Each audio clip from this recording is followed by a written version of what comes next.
Fuck the Kids. God, what else was he in? Um, Trying to see.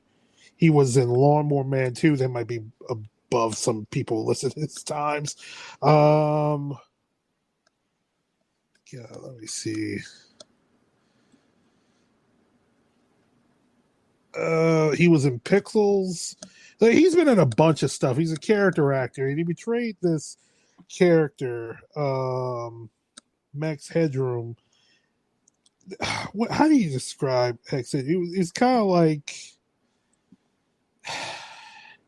it's hard to describe what Max Headroom was, but the people who created it kind of figured that like they were trying to go through this is the first computer generated TV personality. Like he was trying to be a personality, and Max Headroom had blown up and went everywhere. He was on Pepsi cans and shit like that. It was a weird character, and it came from Britain, so it was like fucking weird. So, Ogul, you got anything to add on that? No, I don't know the story of the character. I just know the incidents Yeah, that that you're gonna get into, but I don't know much about the character of Max Headroom at all. One thing that I just realized though, yeah, I've seen the video for Eminem's yeah, song Rap God yeah, probably 50 times. I just realized that's the character he's portraying. yeah. Have you seen the video? Yeah, I've seen a video. What like people would parody him, especially in the '80s, would parody him a lot. Remember Back to the Future Part Two? Yes, yes, yes.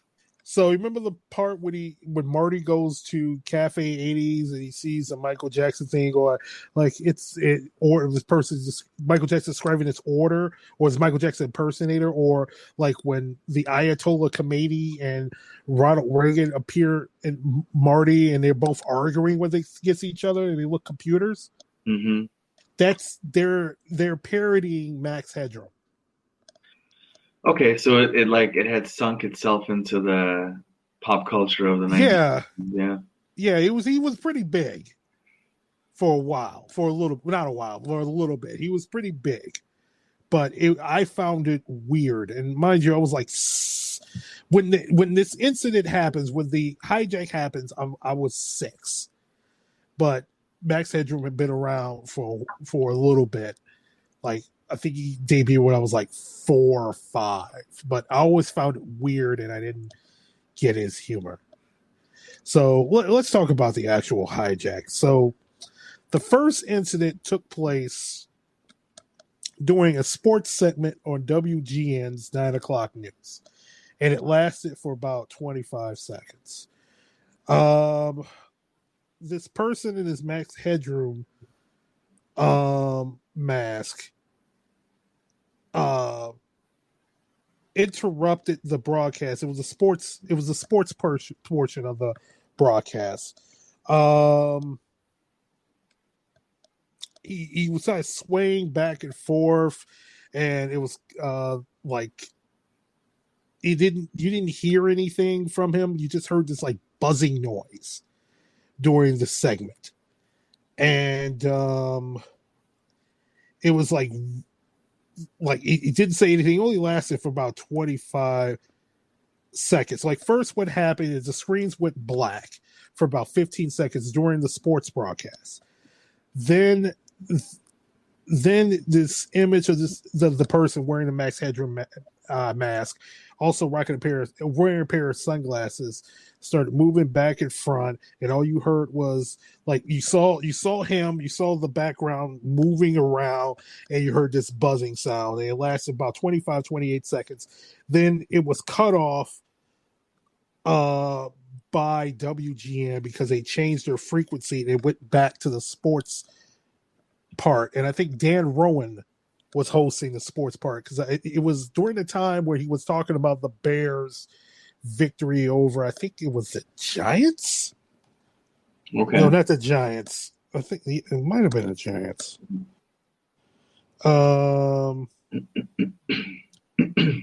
Yeah, I think it might have been the Giants, and then Dan Rowan comes back and is like, I don't know what that was, but I'm just as confused as you people out there, folks. And he goes on with his news broadcast. We'll go on with the sports. So that's pretty much the first incident.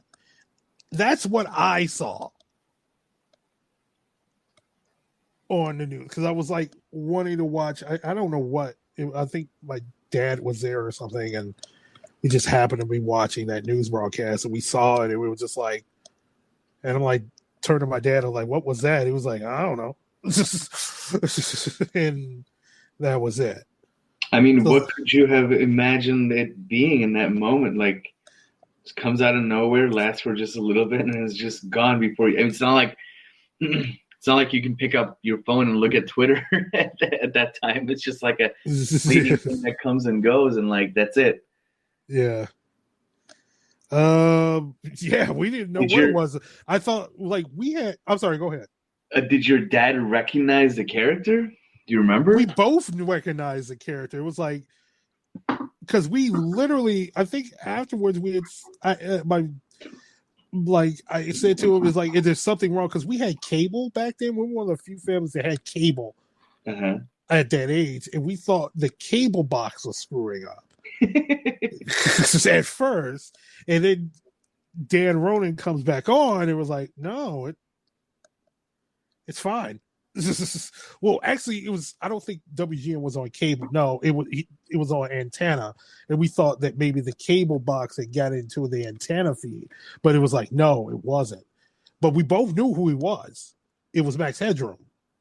We just didn't. We couldn't figure it out worth a damn.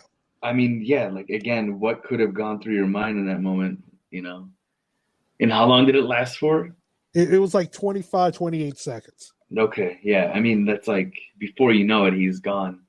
Yeah. And it's not like you can pause TV or like rewind or anything. Like it happens and it's just gone. Mm-hmm. Yeah, because WGN came in and switched their transmitters on top of because the station's transmitter was on top of the John Hancock building, so they ended up switching the transmitters and getting back their feed. So that's what had happened. So that was the first incident.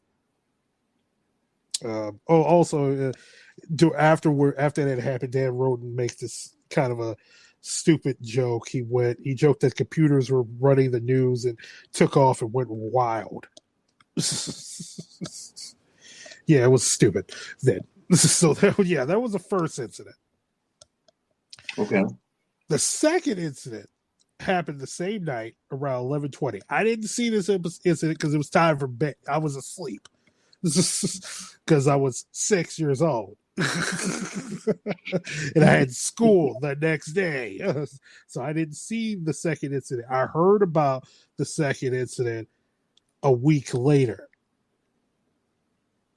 Or was it a couple of days? I'm really not sure. But the second incident happened around 11:20. And the signal, it affected the signal to the local PBS station, WTTW. We know it as WTTW Channel 11 out here in Chicago. But now, because of how things are, it's just WTTW. The show that was interrupted was an airing of Doctor Who. It was an episode Horror of Fag Rock. I think it was the fourth Doctor. Yeah, that's the fourth Doctor. It was the same culprit. The same Max Headroom impersonator. This time he was speaking with distorted audio. The masked figure came on during the Doctor Who show and started making comments about nerds, called WGN sportscaster Chuck Swirsky a freaking liberal, held up a can of Pepsi while saying "catch the wave," and held up a middle finger inside what appeared to be a hollowed out dildo.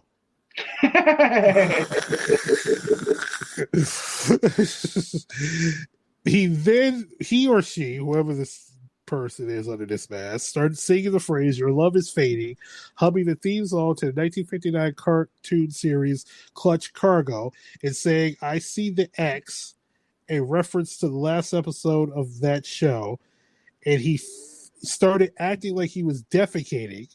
It said that he made a giant masterpiece for all the greatest world's newspaper nerds at WGN.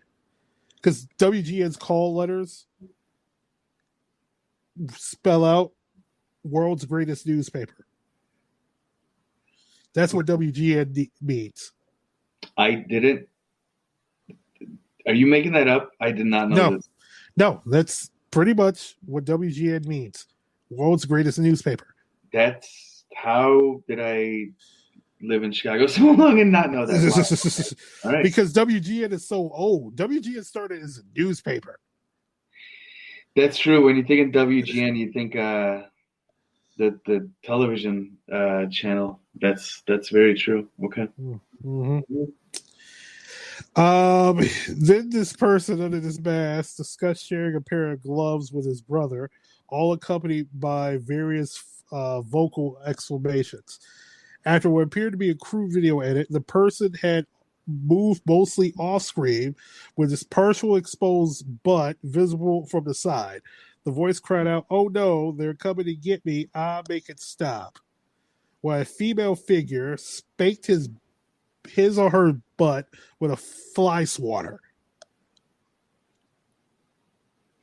The image then faded briefly into static, and then viewers were returned to the Doctor Who broadcast after a total interruption of 90 seconds. You can go on YouTube and see this video for yourselves. The first and second one. The second one is just so fucking stupid.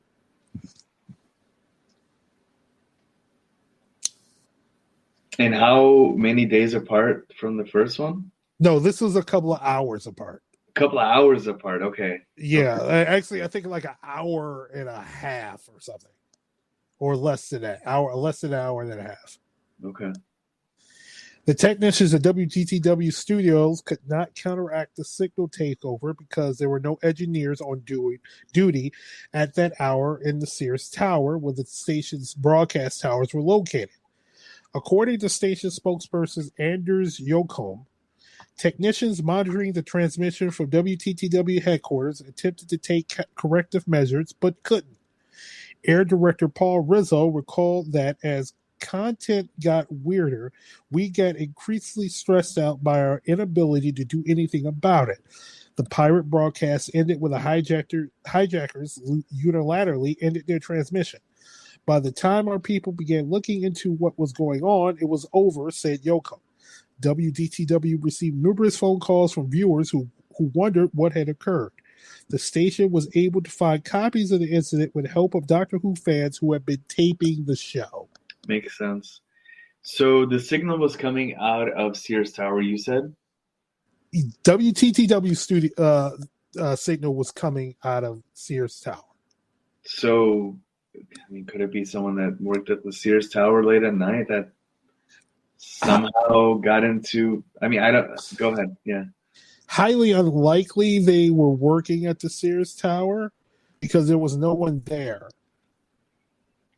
Well, there was people there, but no one to work the to work the antennas to change the broadcast at the Sears Tower at that hour.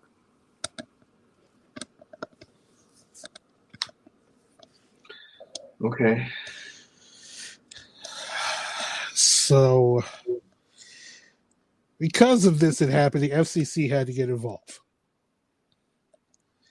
An investigating FCC engineer quoted at the time said the perpetrators of the intrusion faced a maximum of $100,000 fine and up to a year in prison or both. $100,000 fine. Okay, I mean, at the time, yes, yeah. At the time. However, the statute of limitations has expired on it. So it expired back November 11, 1992. So whoever did this, you can come clean about it if you're still alive because nothing's going to happen to you. I mean... No, man, that's the whole point. Like, yeah, they are rebels, renegades, they don't want to ever fess up to something like this because, I mean, that is if they're alive still.